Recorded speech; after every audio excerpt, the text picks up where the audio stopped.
Assalamualaikum warahmatullahi wabarakatuh. Hi dear students, how are you? I hope you will be fine. आज students आज unit number 6 में lecture number 4 और आज के इस लेक्चर में हम methods of measuring secular trend का एक और मेथड डिस्कस कर रहे हैं। चूँकि हमने लेक्चर नंबर 3 में सेकुलर ट्रेंड को हम कैसे मेजर करते हैं ये हमने कहा था कि हम 4 मेथड्स की मदद से इसको मेजर कर सकते हैं और उसी लेक्चर में हमने 2 को डिस्कस किया है। लेकिन आज के इस लेक्चर में हमने तीसरा मेथड को डिस्कस करना है और वो है मेथड ऑफ मूविंग एवरेजेस। ठीक है, लेकिन इसको समझने के लिए आपने इस लेक्चर के आखिर तक हमारे साथ रहना है। अच्छा जी, मेथड ऑफ मूविंग एवरेजेस को अब प्रॉपरली डिस्कस करते हैं। To obtain the moving averages we take a few year data of the series in a group, i.e. 2 years, 3 years, 4 years, 5 years, etc. and find its averages. This method of obtaining the averages is called the method of moving averages. अच्छा जी, ये method of moving averages क्या है, यानी हम moving averages को कैसे निकालते हैं, कैसे इसको हम हासिल करते हैं। तो हम क्या करते हैं, चूँकि हमारे पास एक सीरीज ऑफ डेटा होता है तो उस सीरीज ऑफ डेटा को हम ईयर्स के लिहाज से मुख्तलिफ ग्रुप्स में डिवाइड करते हैं। यानी ये ग्रुप्स जो है ईयर के लिहाज से ये 2 भी हो सकते हैं, 3 भी हो सकते हैं, 4 ईयर्स भी हो सकते हैं, 5 ईयर्स भी हो सकते हैं। ठीक है, तो चूँकि ये मुख्तलिफ ग्रुप्स हमारे पास बन जाते हैं, छोटे छोटे ग्रुप्स बन जाते हैं ईयर्स के लिहाज से। ठीक है, और ये ईयर्स हमने बता दिया कि ये 2 ईयर्स भी हो सकते हैं, 3 ईयर्स भी हो सकते हैं, 4 ईयर्स भी हो सकते हैं, 5 ईयर्स भी हो सकते हैं एंड सो ऑन। ठीक है, तो फिर हमने हर एक ग्रुप का हमने एवरेज लेना है। तो इस सारे मेथड को हम क्या कहते हैं, मूविंग एवरेज मेथड। चूंकि इसमें हमारे पास जो एवरेज है ये मूव करता है तो इसलिए इसको हम मूविंग एवरेजेस कहते हैं। समझ में आ गई। अब इस सारे प्रोसेस को हमने एक एग्जांपल की मदद से समझना है। चूँकि हम मूविंग एवरेजेस को हासिल करने के लिए ईयर्स को मुख्तलिफ ग्रुप्स में डिवाइड करते हैं तो इन ग्रुप्स में ईयर्स की तादाद या तो आड हो सकता है या इवन हो सकता है।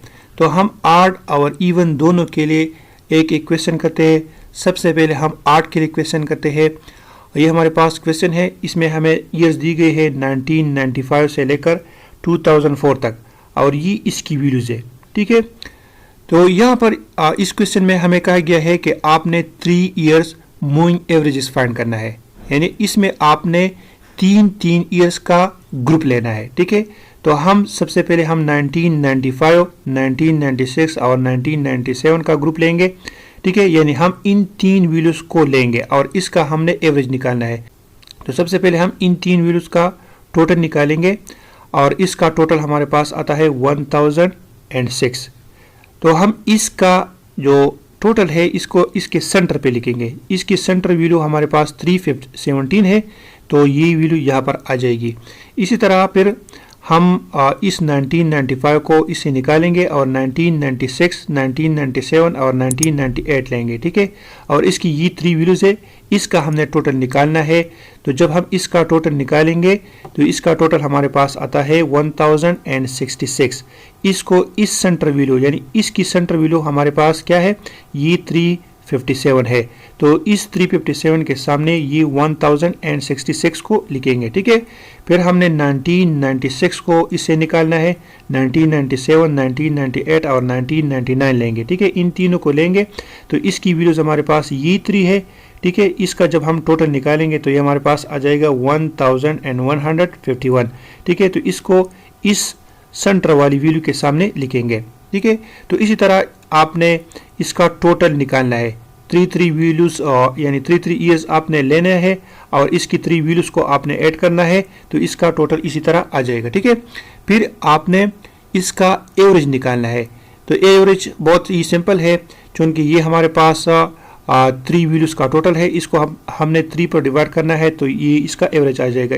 इसी तरह इसको भी 3 पर डिवाइड करना है तो ये आ जाएगा, इसको भी 3 पर डिवाइड करना है तो ये आ जाएगा, एंड सो ऑन। हर एक वैल्यू को आपने 3 पर डिवाइड करना है तो ये वैल्यूज़ हमारे पास आ जाएगी, और इसको हम क्या कहते हैं, इसको हम मूविंग एवरेजेस कहते हैं। ठीक है, और ये हमारे पास क्या है, ये 3 ईयर्स मूविंग एवरेजेस है। ठीक है, समझ में आ गई। अच्छा जी, अब अगर हमारे पास एन क्या हो, इवन हो, यानी जो ग्रुप हम बनाते हैं और हर एक ग्रुप में इवन तादाद हो, यानी ईयर्स जो है ये हमने इवन लिए हो। यहाँ पर इस क्वेश्चन में हमें क्या गया है कि आपने 4 ईयर मूविंग एवरेजेस फाइंड करना है, और 4 हमारे पास क्या है, ये इवन है। ठीक है, तो हमने 4 ईयर्स लेने हैं। यहाँ पर हमें डेटा दिया गया है 2001 से लेकर 2008 तक। तो सबसे पहले हमने 2001 से 2004 तक ये 4 ईयर्स लेंगे, और इसकी ये 4 वैल्यूज लेंगे। ठीक है, और इसका सबसे पहले हमने टोटल लेना है। तो जब हम इन चारों को टोटल करेंगे तो इससे हमारे पास आ जाएगा 519। तो अब ये 519 जो है ये हम कहाँ पर लिखेंगे, ये हम इन 4 वैल्यूज के बिल्कुल सेंटर पे लिखेंगे। ठीक है, यहाँ पर हम 2 वैल्यूज को मिस करेंगे, यहाँ पर हम कुछ भी नहीं लिखेंगे, और इसके सेंटर पर ये वैल्यू हम यहाँ पर लिखेंगे। ठीक है, फिर हमने 2001 को इसे निकालना है, 2002, 3, 4 एंड 5 लेंगे।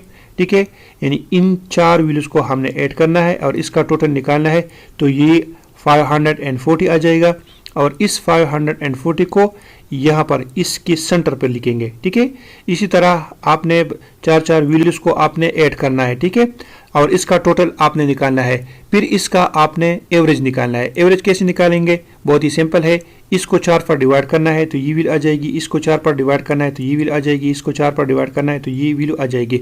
इसी तरह इन सब को 4 पर डिवाइड करना है तो ये हमारे पास मूविंग एवरेजेस आ जाएगी। और ये मूविंग एवरेजेस क्या है, ये moving averages 4 yearly moving averages है, यानी इसमें हमने 4 ईयर्स लिए हैं। ठीक है, समझ में आ गई। तो उम्मीद है कि आपने ये सीखा होगा कि हम मूविंग एवरेजेस को कैसे निकालेंगे। ठीक है, तो बहुत ही सिंपल चीज़ है। आज तक के लिए बस इतना ही। इंशाल्लाह नेक्स्ट लेक्चर में फिर मुलाकात होगी, तब तक के लिए अल्लाह हाफिज़।